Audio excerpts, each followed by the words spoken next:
Sun stroke అని మనం వింటుంటాం కదా. సో ఎండ బాగా కొట్టిందని. కానీ ఆ సన్ స్ట్రోక్ అంటే ఈ రాజకీయాలలో సన్ స్ట్రోక్లు, డాటర్ స్ట్రోక్లు చాలా ఎక్కువైపోయినాయి ఈ మధ్య కాలంలో.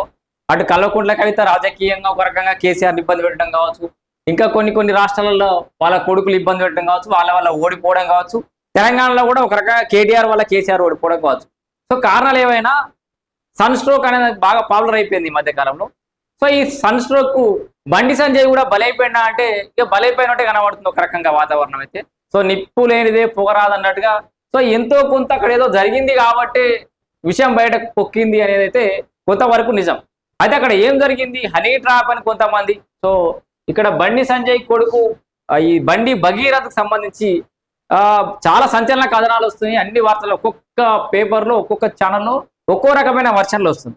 మరి ఇక్కడ నిజమేంది, చాలా మంది కన్ఫ్యూజన్ లో పడిపోతున్నారు. అసలు అంటే ప్రత్యర్థులకేమో ఇది రాజకీయంగా ఒక ఆయుధం దొరికినట్టే.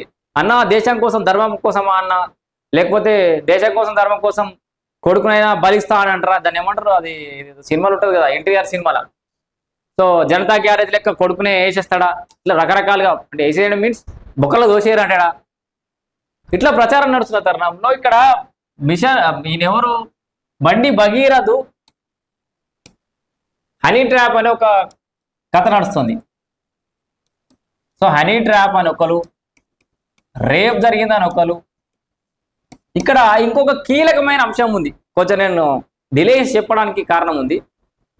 ఈటెల రాజేందర్, అదేది బండి సంజయ్ కొడుకు సమస్యకు ఇష్యూకి ఈటెల రాజేందర్కి సంబంధం ఏంది అనేది అందరు క్వశ్చన్ మార్క్. నేను ఎక్కడో సోషల్ మీడియా ఎక్కడో వీడియో చూసిన, ఒక రీల్లో ఒక వ్యక్తి మాట్లాడుతుంది ఏంటంటే, అబ్బబ్బబ్బబ్బ ఏం దెబ్బ కొట్టినావయ్యా, మోడీ పర్యటనకు ఒక్కరోజు ముందు కరెక్ట్గా మోడీ వాళ్ళ తెలంగాణకు వస్తుండే నిన్న ఒక్కరోజు ముందు మోడీ పర్యటనకు ఒక్కరోజు ముందు బండి టైర్ పంచర్ చేసిన ఈటెల అని చెప్పేసి ఒక్క వడి చెప్పింది. అందరూ ఒక్కసారి షాక్ అయిపోయారు, స్టన్ అయిపోయారు. ఏంది బండి టైర్ పంచర్ చేసింది ఎవరు, ఈటెల రాజేందరా, ఎందుకు చేసిండు అనే చర్చ మొదలైంది ఒక రకంగా. సో వాస్తవానికి ఆయనకు సంబంధాలు ఉన్నా ఉండకపోయినా ఆ రకమైన చర్చ కూడా నడుస్తుంది అనేది మీ దృష్టి తీసుకురావడం నా ఉద్దేశం. సో నేను దాన్ని సర్టిఫై చేస్తలేను. సో మన బండి భగీరథ్ ఇష్యూ బయటకు రావడానికి ఈటెల రాజేందర్ కూడా ఒక కారణం అని కొంతమంది చర్చను అయితే పెడుతున్నారు. సో ఎందుకంటే అటు ఉమ్మడి కరీంనగర్కు నేనే ఎంపీని, సో ఇక్కడ హుజురాబాద్లో కూడా నేను ఏలు పెడతా, హుజురాబాద్ కూడా నాదే, ఇక్కడ టికెట్ నేనే వేసుకుంటా అని చెప్పేసి మొన్నదాకా రచన వచ్చింది కదా. పచ్చ గడ్డేస్తే బగ్గుమనే పరిస్థితి అటు బండి సంజయ్ ఈటెల రాజేందర్ మధ్య నడిచింది. ఇప్పుడు ఈయన ఎట్లయితే ఆ స్థానిక సంస్థలలో మొన్న మున్సిపల్ ఎన్నికలలో కావచ్చు, అటు కొంచెం సర్పంచ్ ఎన్నికలలో మద్దతు పలకడం కావచ్చు, సో మున్సిపల్ ఎన్నికల టికెట్లు ఇచ్చే విషయంలో బండి సంజయ్ కీలకంగా వ్యవహరించిండు. హుజురాబాద్ నాదే, కరీంనగర్ మొత్తం నాదే అన్నాడు. ఆ తర్వాత వెంబడినే ఈటెల రాజేందర్ వచ్చి ఇప్పుడు జిహెచ్ఎంసీ వస్తున్నాయి కదా, ఇప్పుడు నాదే బిడ్డ, ఎవరు ఏలు పెట్టడానికి అవసరం లేదని చెప్పేసి ఈటెల రాజేందర్ అలా స్టేట్మెంట్ ఇచ్చి కూర్చున్నాడు. జిహెచ్ఎంసీ ఎన్నికలలో మొత్తం ఇక Malkajgiri largest constituency, parliament constituency చాలా పెద్దది ఏషియాలోనే. అట్లాంటి కాన్స్టిట్యున్సీకి నేను ఎంపీగా ఉన్నా, మల్లారెడ్డి ఉన్నప్పుడు వేరే ఉంటుండే కానీ. సో అట్లా ఇటు ఈటెల రాజేందర్ అన్నాడు. ఇట్లా అయితే ఇదే తరుణంలో మొన్ననే అటు కరీంనగర్లో ఆ బీఆర్ఎస్ పార్టీ కార్యాలయం మీద దాడి జరగడం, మన ఈయన ఎవరు తాడిశెట్టి అంటే పెరిగిన పాడి కౌశిక్ రెడ్డి ప్రెస్ మీట్ మధ్యలోనే బీజేపీలు పోయి రచన చేయడం, ఇవన్నీ జరిగిన తర్వాత ఇది రావడంతో ఒక రెండు మూడు రకాల చర్చలు పోతున్నాయి. ఒక రకమైన చర్చ పోకుండా ఒక రకంగా బండి సంజయ్కి అడ్వాంటేజ్ అయింది. ఇది ఏమైంది, మొన్ననే గొడవ జరిగింది కదా, ఆ గొడవ జరగడం వల్ల నేను బయట పెట్టిరు కావాలని ఏదో ఒకటి చెప్పి చిరికిస్తారు. ఇదంతా హరీ ట్రాప్, పొలిటికల్ ట్రాప్, బండి సంజయ్ని బదనాం చేయాలని చెప్పేసి బయట పెడుతురు అని చెప్పేసి ఒక రకమైన సానుభూతి వస్తుంది.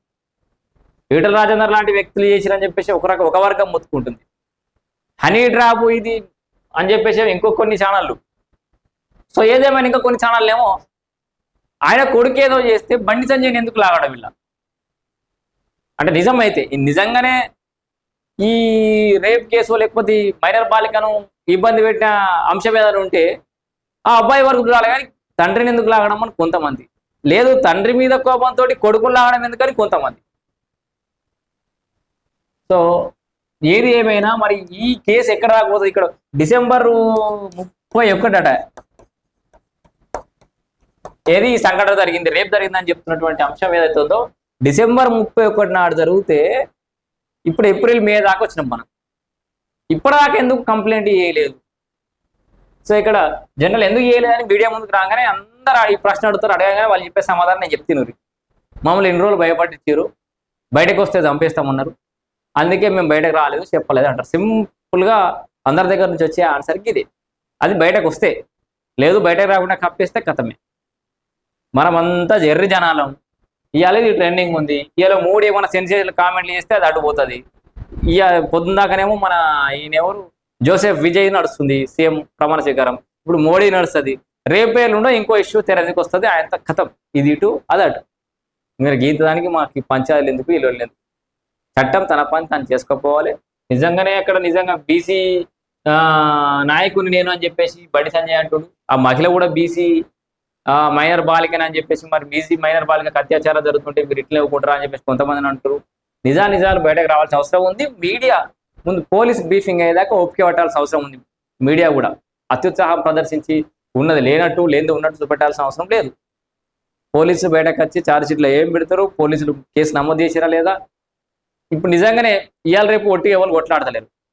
అంటే ఈయనెవరు భగీరథ కంటే ముందే కనుక ఆ మహిళ పోలీస్ స్టేషన్ పెట్టి ఎక్కితే కనుక వాళ్ళు అప్పటికి కూడా ఎఫ్ఐఆర్ ఫైల్ చేయకపోయినా కోర్టులు పెట్టేకిన డేట్ ఉంటుంది కదా, ఆమె రాసిన పిటిషన్ ఏదో ఉంటుంది కదా, సీసీ కెమెరాలు ఉంటాయి కదా, కొట్లాడతారు కదా. ప్రతి ఒక్కరు చాలా గుడిసెలలో ఉండేటోళ్ళు పేదలు కూడా కొట్లాడుతారు అట్లా న్యాయంగా. ఎవరో ఒకరు లాయర్ తోడైతారు వాళ్ళకి, ప్రత్యర్థులు అయితే ఉంటారు కదా.